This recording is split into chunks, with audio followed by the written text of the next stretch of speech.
in Telford, the UK, which is a new town, if you're not aware of Telford, built on lots of mining villages in the past. And one of the schools was quite posh, and one of the schools was in a deprived area, so it was quite a mixture. And originally what they were doing was they were putting in a mass netbook implementation, so they decided to put these netbooks into schools.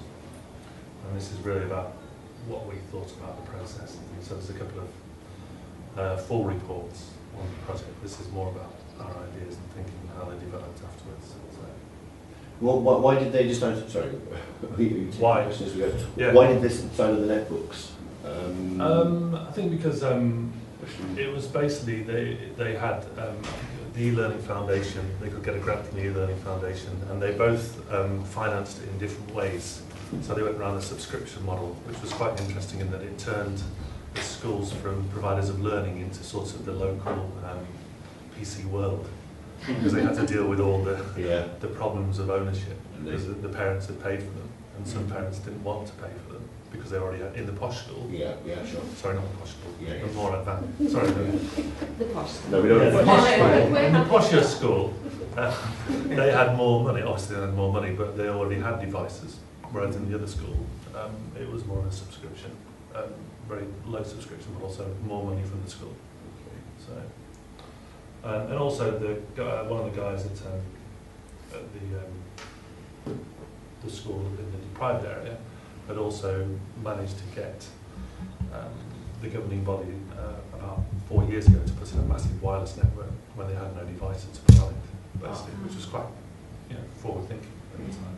But I mean, did they have particular teaching and learning issues they were trying to address, or was it social no, it was sort of, it was more driven by the head teachers and the ICT consultant that was working in the school, who said, this is what we need to do, and all that stuff from BET and going down to BET and seeing handheld learning and looking at Wolverhampton. You have a big project called Learning to Go, and have done for about 5 or 6 years, where they put handheld devices in schools. But one of the head teachers at one of the schools said they pushed it. And as we go through, we'll see that may be a bit of a problem in terms of getting the teachers up to speed with that vision, that idea. So, and this is just my little flash beginning to all my presentations that I put on about diversity and the way that digital technology can bring back, help with people's diversity. And this is a little coded message for you here. It's usually I get people to take out their mobile phones and try and use the predictive text to decode that message, which then puts the idea of personalisation out. Because if I asked all 3 of you to get out your mobile phones, I'm sure they would all be different, and you've chosen them for different purposes. Unless you've got a University of Wolverhampton phone. But if you decode the text message, if you put that into predictive text, and then it legitimises the use of phones in the classroom, for example, that says basically, are you sitting comfortably? So if you keep those into your, it usually works with a younger audience that know how to use predictive text, or not. Yeah. So what we did was first thing we did initially they wanted us to do an impact evaluation, but we said, well, we don't really want to do an impact evaluation because it would be pretty meaningless in terms of just researchers coming in and doing an impact evaluation. So we decided to try and change it to do an action research project with the staff, because once we'd spoken to the staff, they were saying, well, we don't really know what to do with them.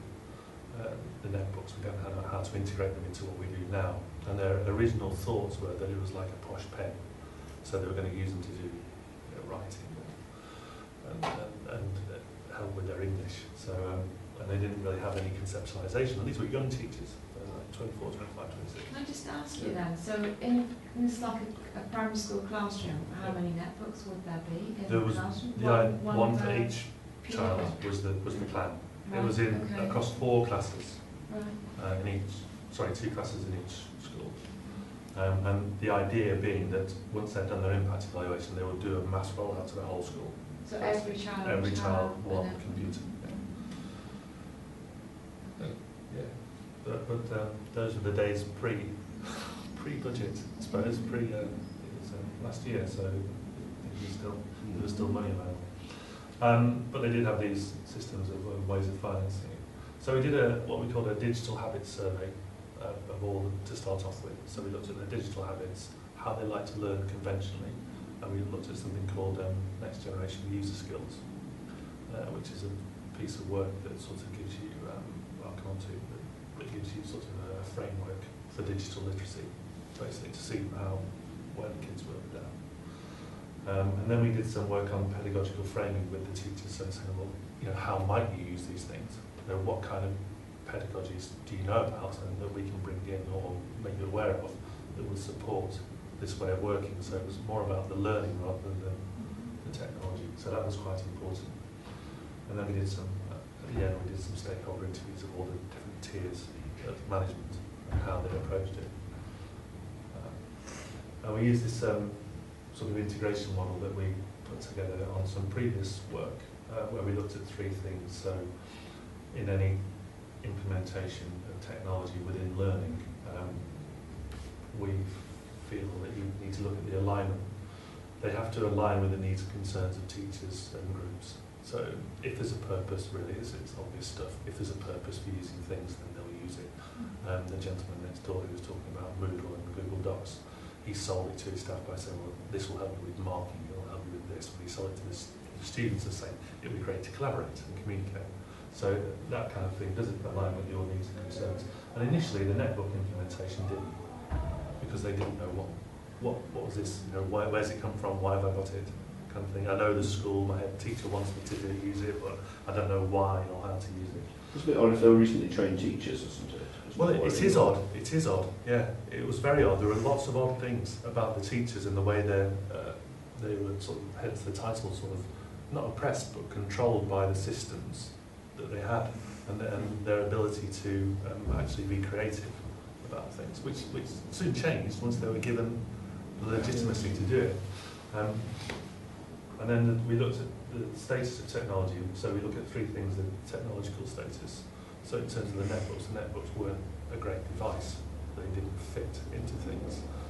There were barriers in terms of the LA's learning platform, which was difficult to use and hard to access, but they had to use it. So it put barriers against publication. Social status, so is it a good tool to have? Is a netbook a good thing? So in the posh school, it was like, all right, yeah, okay. In the other school, it was sort of brilliant. You know, I've got my own personal computer, all the rest of it. And also the learning status. So do people recognise it as a tool that they can learn with? And the students did. Teachers, not so much. And then is the capacity for innovation within the organisation? So in these cases, yes, there was, but whether it was the right capacity in the right places is debatable. So high level, yes, visioning, very good. But actual nuts and bolts, how do we make this work? Not so great. And so we had the journey, we had Project Startup. There was a clear vision from the leaders, stakeholders, the LA, everybody was behind it. There was lots of futures thinking. Then the implementation itself, there was teacher anxiety, there was a lack of training, there was no clear model for use, there was mass CPD which wasn't targeted, wasn't useful. And then there was this responsibility to respond to parental expectations. So if they paid for it, they expected them to be using it in every lesson, but they were just using it at the beginning, or they were using it for 5 minutes, or it was in the cupboard, or whatever. So, and then we had conceptualization. Then we came in and did the conceptualization, and then that was, they started to think, the teachers then said, well, we can use it for this, and we can use it for that. And then there was more freedom, more independence, but there were also increased anxieties around other issues. So there's quite a lot going on there, really. So it sort of went from learning status was what the hell can I do with it, to I can't live without you at the end of the project, kind of thing. Yeah, so it really changed. You know, so there were lots of teachers. What was it exactly that made that change? It was the sitting down and thinking, how can we use these, and the independent. They came up with conceptualizations of learning. So they said, well, it should help people to be more independent. So then we said, well, what does independent learning mean? And they said, well, it means this for us in this school, and this for us in the other school. So they were quite different. And then we said, well, there are other things you could add to that. So we looked at Claxton, and we looked at the next generation user skills thing, and we started building up a framework that then they could choose one aspect of to work on as their curriculum focus. And it also helped that we had an external driver that created curriculum projects, which allowed people more space and to work across different curriculum areas. But there were these teacher troubles. So there was the idea of, because as soon as you get the wireless devices, issues of control. Because if you try and take, as you know, if you've got any younger kids, you try and take the remote control off them, or they've got so much agency when they're at home. And you know, I had a video of my lad that he plays FIFA 10 football game. He's on Skype to his friend discussing formations, and he's also on Facebook at the same time. So there's a lot of learning going on outside. How old is he? 13, 12. Yeah. And so it also takes away your expertise. So there's issues of control and expertise. And some of the teachers said, well, when we first started using the independent learning methodology, if you like, we didn't know what to do, because we'd set all the kids off on tasks and they were doing their own thing, and we didn't really know what to do because we were just standing at the front thinking, oh. So, but as it progressed, they got better. Did the students contribute any uses in that? I mean, could they see, even from how old? They were 10, 8, 6, 7, 8, 7, 8, 9. Did they even have any contribution to how they might see it fitting into their learning, even at that age or not? Really? There are lots of it. They did once the freedom was given to them to design their own projects. When that happened, it just took off, as you would expect. Mm-hmm. Yeah. But there were some skill deficits, which is why the Next Generation User Skills Survey was quite useful. But there are even skill deficits in terms of saving work. So when people went digital, it all went out the window in the teachers' heads and in the kids' heads as well, because when they do something analog, they have their folder and they put it in a drawer and they keep their work in the folder in the drawer and it's safe. When they went to, I've got to save it on a memory stick, they didn't know what they were saving it as, and that's a real deal breaker. If you've got 5 kids in a class of 30 that don't know where to save their stuff, it's chaos, or they lose their stuff, or whatever. So there's the just-in-time versus just-in-case learning thing, and that's sort of quite reflected that. But this is a problem and an opportunity for the teachers. They had to get over it. It was tackling their identity, really, so they had to realise, go through quite an identity change over the time to do it. And so we thought we could introduce some quite powerful pedagogies that sit behind this. And for some, these are not new pedagogies, they're not new things. They've been around since the 1980s, but they've probably been forgotten or put to the side, because the general pedagogy in a school is, you tell people what they're going to learn, then you go through the stages, and at the end you told them what they've learned, which is pretty dull, day in, day out. And so this was a new way of saying, the teachers actually said, it's giving them an idea and letting them sort it out for themselves was a different way of doing things. So it's more, more freedom, more personalisation, problem-based learning, project-based learning. And a couple of things on digital. There are different ways of looking at digital literacy. So this is the Future Lab one, which we felt would underpin any curriculum if you could raft it in. So we looked at that one. We looked at, we quite like this one.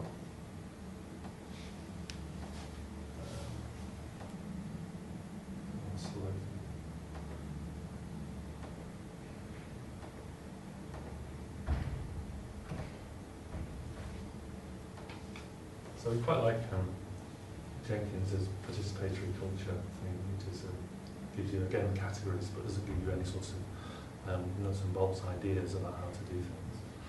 But the one we centred on was this Next Generation User Skills model, which actually gives lots of competencies, which teachers quite like competencies because they're real and they sit there. And then we selected from those and added them to their independent learning model. Mostly around this area here, because in the survey that we did, we found that kids predominantly, when they're out of school and they're online, they do 3 things. They do games, they do communication with each other, and they consume content, but they don't actually produce much content. They co-produce knowledge, or they co-produce understandings in each other through their interactions. Yeah. FIFA formation. Yeah. They learn all the time, but they don't actually produce that much in terms of, because in school what you need is a product at the end. So if they do a project, there's a product. So what we've decided to focus on together was this idea of presenting and publishing, because that would be the driver for all the work they did, for the processes that they went through. And as they went along, the teachers realised that they couldn't give them that much freedom, because there was a lot of skills that the students didn't actually have, like planning their work, structuring it, and making sure it happened on time. But once they put those controls in, it got a lot better, and so the teachers realised they had to not just do one project, but many projects. And was the skill deficit related to non-access at home?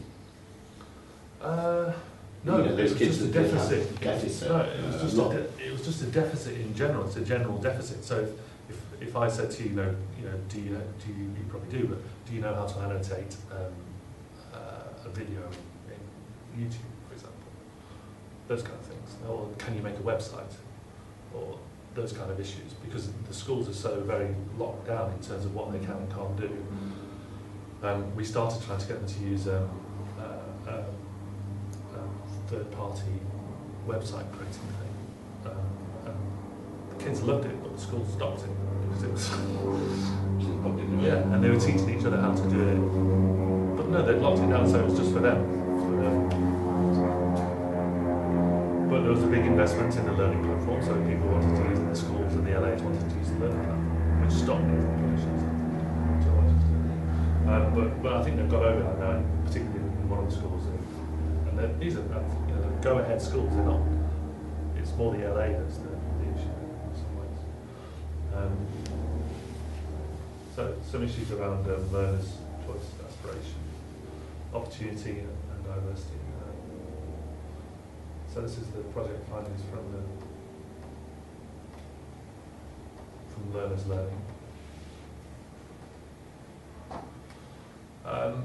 So learners are not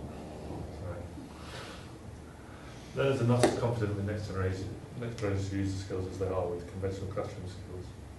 Learners are confident in the use of technologies that teachers use in schools. So there's an opportunity there for teachers to model new technologies, but then there's a CPD gap in terms of how do they get the time?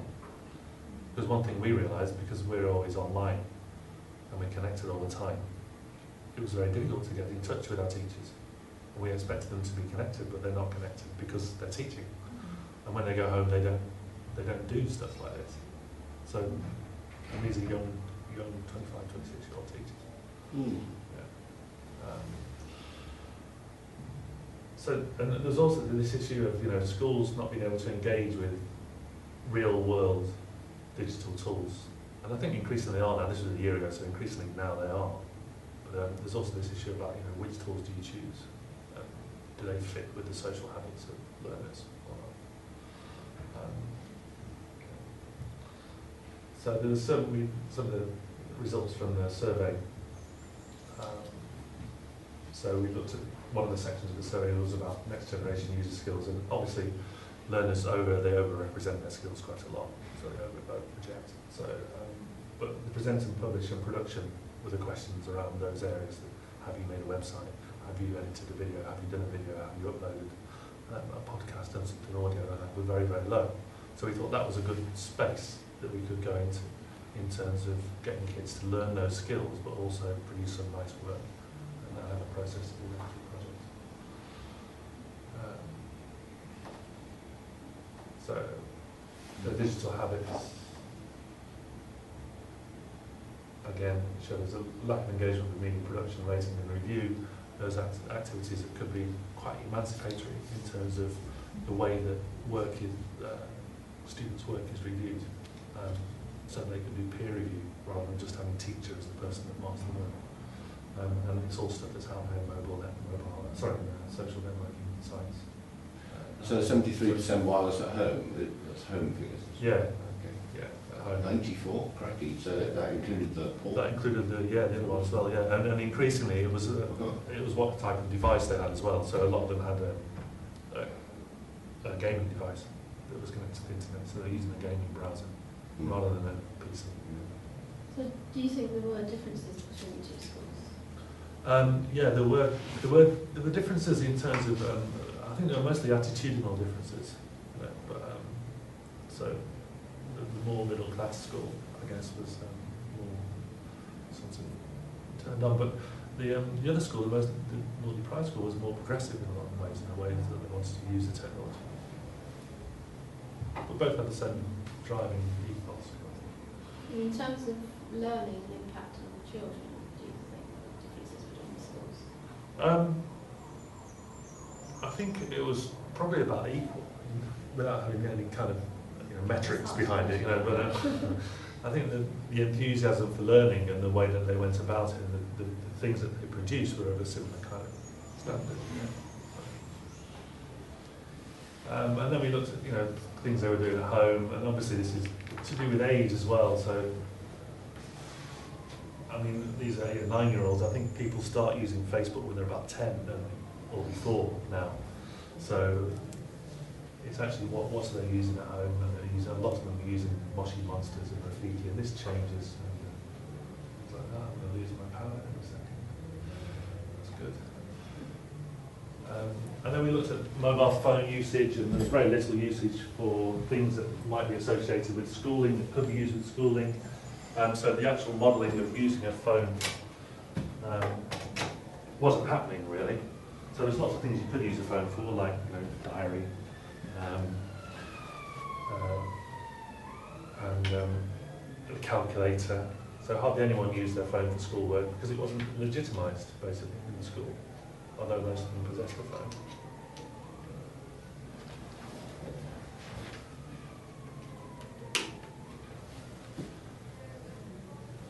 So the changes that happened, it was this move from technology as a special to technology as a tool. Teachers leader of their own project, teachers leader of many projects. Teacher as the controller of learning to a manager of learning or leader of learning. And there was a move from the broadcast style to the personalised style. Just obvious kind of things, but quite a big change for people that were used to doing things in a certain way. And the other thing is that they've been assessed by Ofsted. And so in Ofsted, they had good, outstanding and good grades both schools, basically. And so there was quite a lot of pressure not to change the style of teaching. And even though they loved this new way of doing things, when Ofsted actually came to have a respect, they went back to the old way of doing things. Because they didn't have the confidence. They didn't have the confidence, yeah. And about risk, it's all about risk, isn't it? I think John Trax has written that thing about the less risk you have, the more radical your pedagogy. Or the more risk, the less radical your pedagogy. So that was interesting. Is it known what Ofsted thinks about? I think Ofsted have changed, haven't they? I think things have changed. I don't know. I think they've changed quite a bit recently, and they've been coming out with some papers on how technology is very important. And obviously the chief examiner, was it the chief examiner or chief inspector Ofsted said that all exams should be, people should be able to use computers in exams. No wireless though. No connection. So these are some things that people said. It's made our learning more independent. We've got some nice videos of kids talking about it, but I can't get them on YouTube. I prefer to find this out for myself, because if Miss tells you things, you will all know the same thing, but if you all look, you will all find different things, so it's better and stuff like that. It was a new concept from one of the teachers, which was strange for school, freedom and choice. And because you aren't stood at the front anymore, you can do more one-to-one teaching and support. So people, and that was all down to really this conceptualisation, and also I think the legitimacy of the project. So they thought, we're working with the university, we can do what we like a little bit. We can be a bit more free. There's less risk, because we're saying it's a good idea in some ways. So they learn best when they have ownership of the learning and more freedom and choices. And these were like big shifts. Some of the teachers were quite old, quite a bit older than the younger ones, and for them they'd been teaching all their life in a certain way, and then they changed and they said, no, we like this better. Basically, we enjoy it, kids enjoy it. We love the netbooks. It's a nice little YouTube thing about it. The kids made their own video with some flip cameras we gave them, and we just had to edit it together. I sent it off to our video editors, who did a lot of work for us, and they said we can't improve it. Don't bother. So it's a really nice video, but it's on this. It will be on the presentation. And then there's these issues, where next? Is it transformation or reform? So this is from selecting. Do you really need to transform everything, or can you just embed stuff into what exists already? So that, and I don't think that's a choice really. I think that's just a continuum. In some cases it will be reform, and in some cases it will be transformation. It's a slow creeping thing. It's like Saxons and Vikings. They really didn't fight each other all the time. They lived together. So where next? I think there's a lot of things digitally we can embed into existing systems. This is a 1066, which is a game from Channel 4. All schools, all year 7s do Battle of Hastings. In this game you can go online and you can play it. I mean, that would be simple. Go home, play the Battle of Hastings with your friends online against each other, come back, and in this one you can play as any of the leading figures, so you could win as Harold. So then come back and find out what really happened. So it's simple, it's a no-brainer, it's very easy to integrate kids' lives because they spend so much time connected. Why not tap into that? And that's the driver, that's the change agent for me, is the kids' digital habits. And if we don't know, and same in university, if we don't know what their digital habits are, and they're all very varied depending on their age, and so it's not a good idea to go, computer games, let's do computer games with everybody, or let's do a particular way, because in the computer games market it's very stratified about what people like in terms of audience. And there's some references. Super. And have you been back since? You've not been there, and has it affected going? Yeah, it's. I think they've done more of the presentation and publishing because that was the big driving thing. There are some in the reports. There are some actual matrices of how that works and the actual categories that we put in and the kind of activities that people did. But I think that's really taken off in one of the schools in particular. I've not been back to the more deprived school. Mm-hmm. Equally, that was very progressive as well. But I think it would be nice to go back and see what's happened since the cuts. Yeah, it's about sustainability of that sort of project, and because in a couple of years' time we'll be out of date, and there's the money there in order to. Yeah, and it's equally that's why we were saying focus on handheld stuff or phones or technology in people's pockets as much as trying to provide a netbook for everybody, because the netbooks weren't the ideal piece of equipment. They've just been sold those at BET when they were the ideal piece of equipment. Yes. So it would be better to have iPads maybe. But we did roll out the digital habits survey with a school in Wolverhampton with a geography teacher in year 7s who was using iPhone apps because he got a class set of iPads, iPod touches. So he had all these apps. And he said, I'm using all these apps, and the kids work through the apps about geography. I said, well, are you looking at the digital, the next generation user skills that underpin that? He said, no. I said, well, why don't you run a bit of this survey and see what their skills are, and then map it across the other. So it will map to any kind of curriculum. So it's quite a powerful tool for developing digital literacy, which I quite like, because it's competency-based, which is very bad, but it's easy for people to see at that level, rather than being something esoteric. Also makes me think about the institution where I'm at with large teacher training, both PGCE and ITE, and they always complain that there's no room in their curriculum to do anything else. But it strikes me that so the pedagogies around, you've got these tools and devices, and like you said, how do we use them in the classroom? It's going to be such a big thing for them in the future. Yeah. And how do we reconfigure it? And how do we tap into what they're doing at home? How do we make sure we're giving them the skills that they need? They're not getting the skills they need socially. No. They're just getting social skills. Yeah. And when you've got a kid on a computer in a school, they go social. Yes. And so the teachers think, we've got to stop them, we've got to be able to turn these off so they can listen to it. Instead of thinking, how can we use that tool differently? And because there's a massive space for teachers to invade in terms of teaching people stuff, about how to do some of these things. Even I was messing about with YouTube the other day, and I found out you can actually annotate YouTube. As it runs, you can get little bubbles coming out. which is great. That's brilliant, what a brilliant tool. And Yeah. have you seen QR codes? Oh yes, I've seen QR codes. How Yeah. cool is that? I know. How brilliant is that? Yeah. And sign your own QR codes as well. There's certain websites you can type in messages or links and that, Yeah. and it will generate a QR Comes code up to on your represent it. on your smartphone, on Bitly, yeah. But it's so simple. It takes seconds. You stand in front of a room full of teachers and tell them this, they go, not all of them. Obviously, there's lots of teachers doing really great things, but it's just that having that space in their heads and time and space to sort of go, or maybe we could use that for this. You know, I could have over in my corner where I've got the Romans, I could have a QR code and an actual picture of an actor, a video of an actor can help speaking as a Roman soldier, which brings you the outside in, doesn't it? Augmented reality. It's the same for university lecturers, you know. Yeah. Well, I think. No, that's our university. Our university. I just find, and Paul will probably agree with me. I think that it's good to have a regimented space, if you like.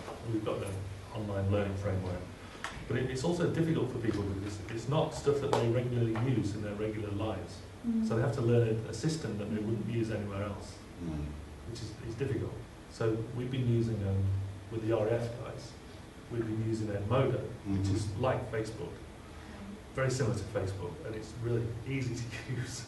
And they're very conservative, and they hate anything that will change and stuff like this, but they love Edmodo because they think, oh, my students are communicating with each other, but they're also doing, I can also put my course on the other side that they can do.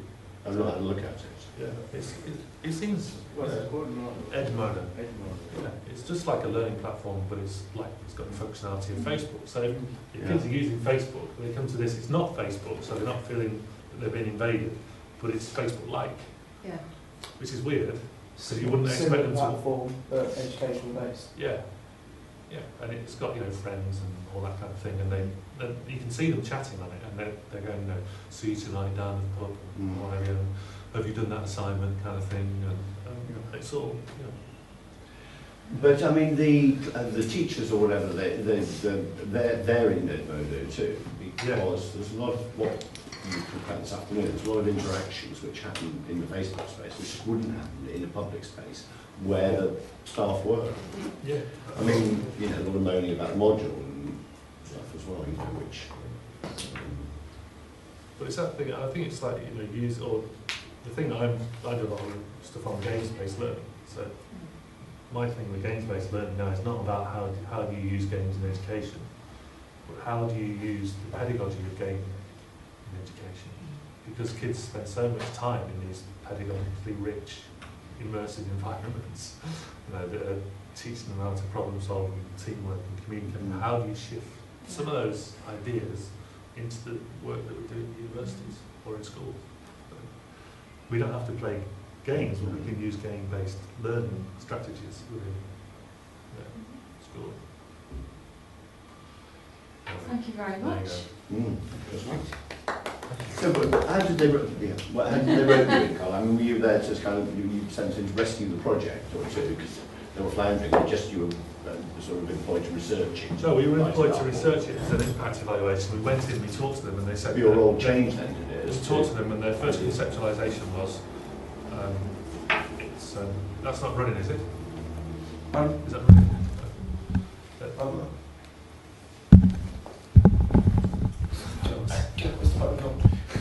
Edit out any bits. If I say anything